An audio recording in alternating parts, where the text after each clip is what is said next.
Hello children, myself Divya Sharma from Shivjyoti Education Group Kota. Children, from today we are going to start with the revision of the chapters. So we'll do revision of two chapters today, that is 20 and 21. But first I'll do the revision for chapter number 21. We'll cover the important points covered in the chapter. Okay, so you can take out your books, page number 157. Chapter number 21, that is our government. Now here children, points to remember. We learnt about what is government. Government is a group of people who runs a country. Okay, we need a government so that we can run the country. Now, it is not possible for a single government to handle the issues of the country. So, the government has three levels. Now, we'll understand the three levels of the government, children. Okay. Government works under three levels of the government.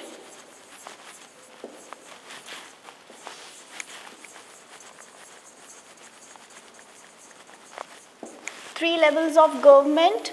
We have the central or union government, okay. Then you have the state government.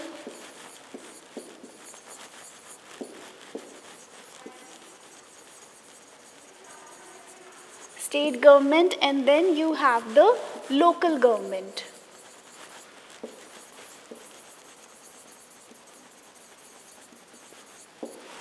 Okay.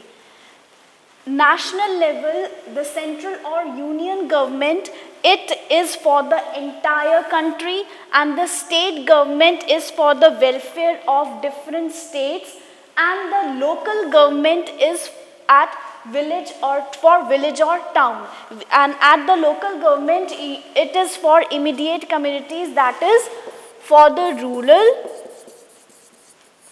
and the urban. Okay. Now, urban, the population where you have more population, like your cities, big cities, you have over there municipal councils and corporations, whereas rural is for villages, okay, where you have the Panchayati Raj system. And Zilla Parishad is at the top, okay, then you have the block samiti or block level, and then you have the village panchayat. Okay, so these are the three levels of the government. Okay, now next we learn the topic. So these are the three levels of government: the central or union government, the state government, the local government. Then we learnt about the relationship between the center and the states. Okay.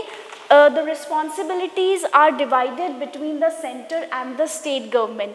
Center government is responsible for the defense of our country and the relationships with the other countries, whereas the state government is responsible for the welfare of the people of the particular state. Then the central government, which makes laws for the whole country, and the main law-making body, which is the parliament. It is the main law-making body of the country. And within the parliament, we have two houses, that is the Lok Sabha, which is called the House of the People, as the people elect the person, okay. And the Rajya Sabha is called the Council of States, okay, because over here the members are not directly elected by the people. Then you learnt about the president, who is the head of our country, okay. Then the prime minister, who is elected through the general elections, which are held after every 5 years. Then further the prime minister chooses his council of ministers, like you have your defense minister, health minister, agriculture ministers.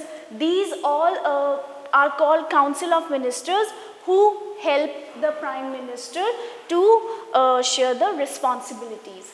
Then you learnt about the state government, and laws for each state are made by the state legislative assemblies. Okay, then the last topic which is covered is the courts.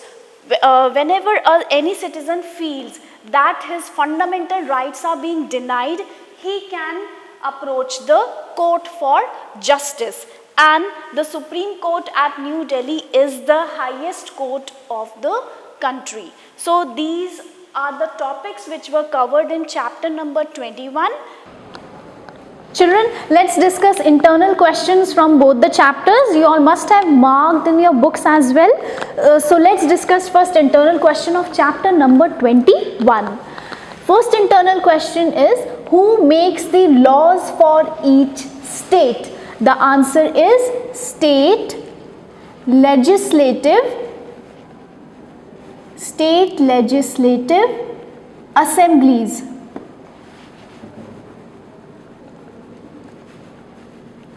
Okay, so who makes laws for each state? The answer is state legislative assemblies. Your second internal question is, who is the head of the state government? The answer is chief minister.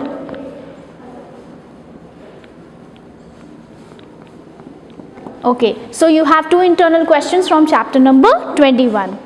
Now I am going to discuss the bookwork and the copywork. Now let's discuss the bookwork, children, of chapter number 21. First, question number A, who elects whom? People above 18 years of age elect members of the Lok Sabha in the central government. Now the people who are above the age of 18 years can elect the members for Lok Sabha in the central government. Okay. Second is, people above 18 years of age elect members of the state legislative in the states. Now the people who are above the age of 18 will elect the members of state legislative in the states. Okay. Third is, members of the state legislative assemblies elect members of the Rajya Sabha in the central government. Okay, we have learnt that the members of the Rajya Sabha are elected by the state legislative assemblies, members of state legislative assemblies. Fourth is, members of the Lok Sabha, Rajya Sabha and state legislative assemblies elect the president. The election of president is done by the members of Lok Sabha, Rajya Sabha and the state legislative assemblies. Now we move ahead with multiple choice questions. First is, the union government is also known as the central government. So C is the correct option over here. Second, the defense of our country is the responsibility of the central government. Central government looks after the defense of our country. Third is, the set of rules according to which our country is run is called the Constitution. Constitution is a set of rules according to which our country is run. Fourth one, the Lok Sabha is presided over by the Speaker. So C is the correct option over here. Fifth one, the number of constituencies India has been divided into is 543. So India has been divided into 543 constituencies. So A is the correct option. Sixth one, the head of the government of India is the Prime Minister. So Prime Minister is the head of the government of India. This was the bookwork, children. Now I'll move ahead with the copywork. First is define. Parliament, the body that is elected to make and change the laws of the country. Parliament is a body which is elected, it makes the laws and it can also change the laws for the country. Now answer the following questions. Question number 1, name the 3 levels of government in India. The 3 levels of government in India are central or union level government, which is for the entire country, state level government, which is for different states, and the local level government, which is for immediate communities, that is urban and the rural areas. Question number 2 is, why do we have 3 levels of government in our country? Would it not be easier to have just the central government? Answer, we need 3 levels of government because India is a huge country with a large diverse population. it would not be easier with central government alone to look after the entire country properly. As India is a very huge country and we have lot of population, and it is not possible for the central government alone to look after the country. That is why we have 3 levels of government. Now question number 3 is, who is the head of our country? The central government. Answer to the first one is, the head of our country is the president. Second, the prime minister is the head of the central government. Now question 4 is, list 2 responsibilities each of the central government, the state government. Answer, the responsibilities of the central government are to make laws for the country, to defend the borders of our country. So these are the responsibilities of the central government. The responsibilities of the state government are to make laws for their state, to provide health and education to the people. Question number 5 is, what is the responsibility of the courts? The responsibility of the courts is to protect the fundamental rights of every citizen of India. As we read that if any citizen feels that his fundamental rights are being denied, he can approach the court for justice. Question 6 is, which is the highest court in the country? The Supreme Court of India at New Delhi is the highest court in the country. So this was all about the book work and the copy work of this chapter. Now I'll discuss chapter number 20. Chapter number 20, that is Gandhiji leads the nation. Now we are going to discuss important topics which were covered in the chapter. Gandhiji's contribution to the freedom struggle. Okay, the Rowlett Acts and the Jallianwala Bagh Massacre, the non-cooperation movement and the civil disobedience movement, the Simon Commission and the demand for Purna Swaraj. Now first let's have a little bit of explanation for the first point, Gandhiji's contribution to the freedom struggle. As you have read that after returning to India in the year 1915, Gandhiji traveled to various parts of the country and he was very sad to see the condition of the people. Okay, what he saw that the people of lower caste, they were considered as untouchables, and he thought of working towards this and he gave the name Harijans to the untouchables, and Harijans means people of God. Okay. Now second was the Rowlett Act and the Jallianwala Bagh Massacre. Okay. Now the Rowlett Act, as you know, which was passed in the year 1919. Okay. The British government had the authority to arrest and imprison people suspected of being terrorists. Okay. Rowlett Act, which was passed in the year 1919, and these laws, under these laws, anyone could be arrested without a trial. Okay. Then the Jallianwala Bagh Massacre, which took place on 13th April 1919, wherein on orders of General Dyer, the British soldiers fired at the unarmed crowd. General Dyer ordered to open fire at the crowd, wherein around 10,000 women, men and children who participated in the meeting, they were killed, and this was the most shocking incident for the whole country. Okay. Then we learnt about the non-cooperation movement and the civil disobedience movement. Non-cooperation movement, which was launched by Gandhiji in the year 1920 to protest against the massacre. Now this was the movement which was launched by Gandhiji against the protest of the Jallianwala Bagh massacre. And what did he do in that? He asked the Indians, those who were working for the British government, to resign, and the lawyers also boycotted the court. The children were taken out from the British government schools. Okay, this was their protest against the British government.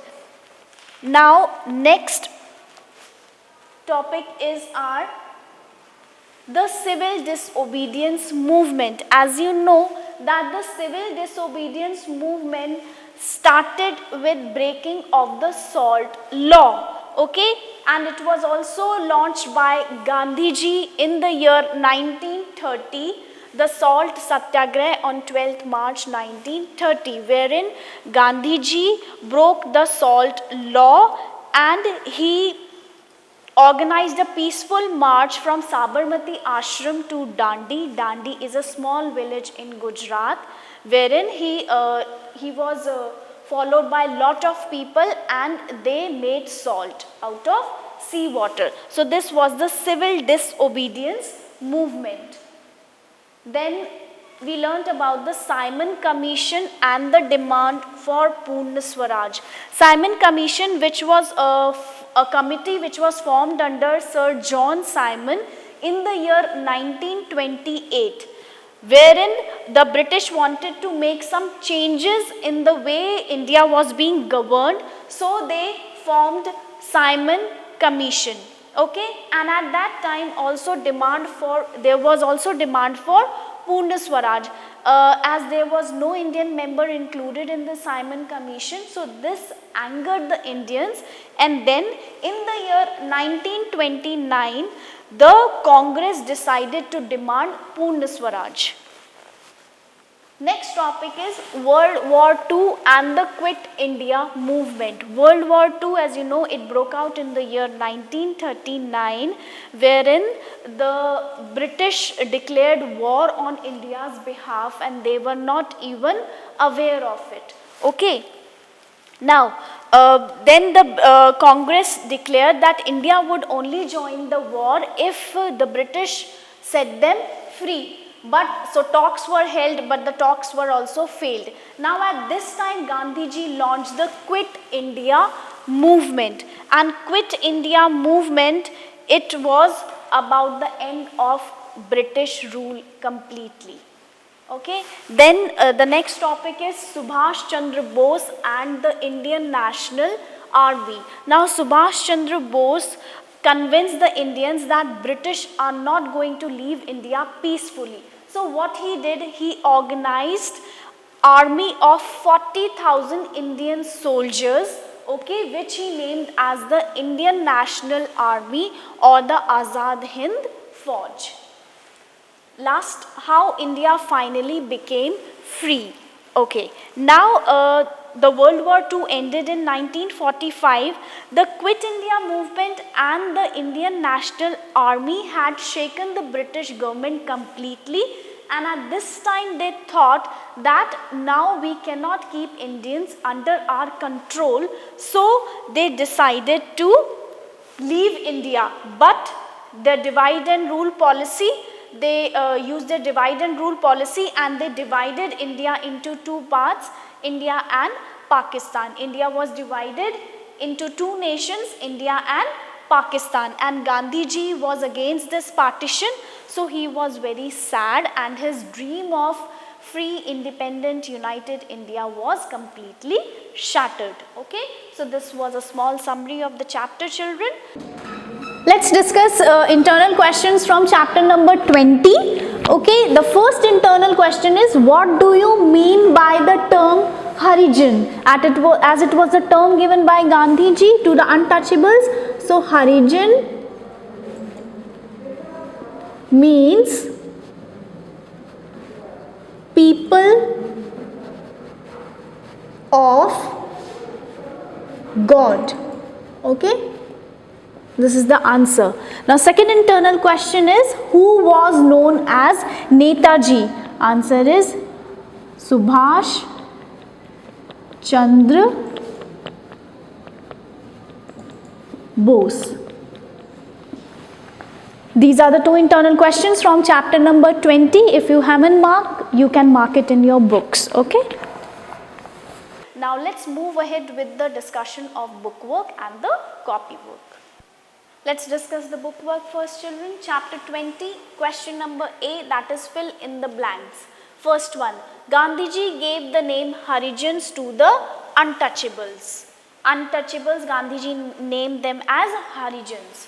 Second, Gandhiji launched the Satyagraha movement in India to oppose the Rowlett Acts. As he was against this act, so he launched the Satyagraha movement, and as I told you, Satyagraha movement was based on two principles, that is truth and non-violence. Third, the British under General Dyer massacred thousands of unarmed Indians gathered at Jallianwala Bagh in Amritsar. Okay. Fourth one, Indians protested against the Simon Commission as there was no Indian in it. Indians showed their protest against the Simon Commission as they did not included any Indian in the commission. Fifth one, in the 1929 session of the Congress demanded Purna Swaraj from the British. So in which year the Congress demanded the Purna Swaraj? In the year 1929. Sixth one, the civil disobedience movement was launched with the Dandi March. As we have read that the civil disobedience movement started with the breaking of the salt law. So a march was organized from Sabarmati Ashram to Dandi, which was called the Dandi March. Seventh, the Quit India movement was launched while World War II was going on. While the World War II was going on, at the same time Gandhiji launched the Quit India movement. It aimed to completely remove the British Empire from power. Eighth one, the Indian National Army was formed by Subhash Chandra Bose. Question C, that is match the incidents with the years in which they happened. Here are the incidents given to you. You have to match them with the correct years. First, Simon Commission 1928. Second, Jallianwala Bagh Massacre 13th April 1919. Rowlett Act 1919. Fourth, Civil Disobedience Movement 1930. Fifth one, Government of India Act 1935. Sixth, Quit India Movement 1942. Seventh, World War II ends 1945. India gets independence 1947. Purna Swaraj 1929. Okay. Now let's move ahead with multiple choice questions. Gandhiji gave the name Harijans to, D is the correct answer, people who were regarded as untouchables. Second, Satyagraha means non-violent protest against an injustice. So over here C is the correct option. As we have learned that Satyagraha was based on two principles, truth and non-violence. So Satyagraha is a non-violent protest against any injustice. Third, to protest against which of these did Gandhiji undertake the Dandi March? Salt law, the salt law which was passed by the British government, to protest against that Gandhiji undertook a Dandi March. Fourth one, the Quit India movement was launched in 1942 after the failure of talks between Congress and the British during World War II. So option D is the correct answer. Fifth one, which of these leaders was in favor of the partition of India into two nations? Muhammad Ali Jinnah. B is the correct answer. Okay, Muhammad Ali Jinnah was in favor of the partition of India. Now let's move ahead with the copywork. Answer the following questions. Question 1. What did Gandhiji do as soon as he came back to India? Answer. After coming back to India, Gandhiji worked to remove evil practices from Indian society and to unify the people of India. Now after returning to India in the year 1915, he saw that there are a lot of evil practices which are being followed in the Indian society, and he aimed to remove those evil practices and to unite the people of the country together. Second, why did Gandhiji protest against the Rowlett Acts? Answer, the Rowlett Acts were laws under which anyone could be arrested without a trial. Gandhiji was against these acts as they were unjust to the people. Now Gandhiji was against the Rowlett Act because it said that anyone could be arrested without a trial. And Gandhiji was also against, as he thought that it is a injustice which is being done to people. Question number 3, after which incident did Gandhiji launch the non-cooperation movement? Answer, the Jallianwala Bagh massacre and Rowlett Acts convinced Gandhiji to launch the non-cooperation movement. Now the Jallianwala Bagh massacre incident which took place in the year 1919 and the Rowlett Act which was passed, it convinced Gandhiji to launch the non-cooperation movement. Fourth one, why did Gandhiji call off the non-cooperation movement? Answer, the non-cooperation movement in Uttar Pradesh became violent when some people set fire to a police station and 22 policemen were killed. This act of violence brought about the failure of the non-cooperation movement and had to call it off. Now why Gandhiji had to call off the movement? Because the non-cooperation movement in Uttar Pradesh, the people over there became violent and Gandhiji was against violence. Okay, so he immediately called off the movement. Question number 5, when did the Congress demand Purna Swaraj? What did this mean? Answer, the British created a committee to make changes in the way India was governed called the Simon Commission. But no Indian was there in the commission. This angered the Indians and the Congress decided to demand Purna Swaraj. Purna Swaraj means complete independence from British rule. Now as we have learned, the Simon Commission which was formed in the year 1928 and no Indian was being included in the commission, which angered them, and then the Congress decided to demand Purna Swaraj from the British, and Purna Swaraj means complete independence from the British rule. Question 6 is, what was the civil disobedience movement? Answer, Gandhiji in 1930 launched civil disobedience movement against salt law passed by the British which forbade Indians from making salt. In 1930, Gandhiji launched the civil disobedience movement to break the salt law, and salt law was passed by the British wherein they forbade Indians from making salt. Forbade over here means stopped Indians from making salt. Question number 7 is, India became independent but Gandhiji's dream was shattered. Why? Answer, although India became independent, it was partitioned into India and Pakistan. Gandhiji did not want the partition of India, so he was heartbroken.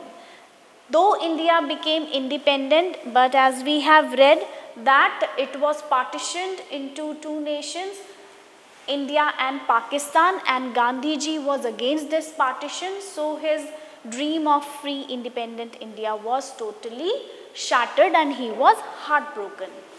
Question number 8 is, what did the civil disobedience movement achieve? Answer, Gandhiji decided to start the civil disobedience movement by breaking the unjust salt law. He organized a peaceful march from the Sabarmati ashram to Dandi on the seashore. This brought a large number of Indians together against British. Now, as we have learned, the civil disobedience movement which was launched by breaking the salt law. So he organized a peaceful march from Sabarmati ashram to Dandi, and he was joined by large number of Indians together, and they made salt. Question number 9 is, what role did Subhash Chandra Bose play in the freedom struggle? Answer: Subhash Chandra Bose was president of the Indian National Congress. He went to Japan, from where he organized an army. He called it Azad Hind Fauj. The Indian National Army fought against the British on the northeast border of India. Subhash Chandra Bose was chosen twice as the president of Indian National Congress, and he went to Japan, where he organized an army of 40,000 Indian soldiers, which he called Azad Hind Fauj, and they fought against the British on the northeast border of India. So this was all about the revision of both the chapters, children. Give a read to both the chapters again and also complete your copy work. Thank you.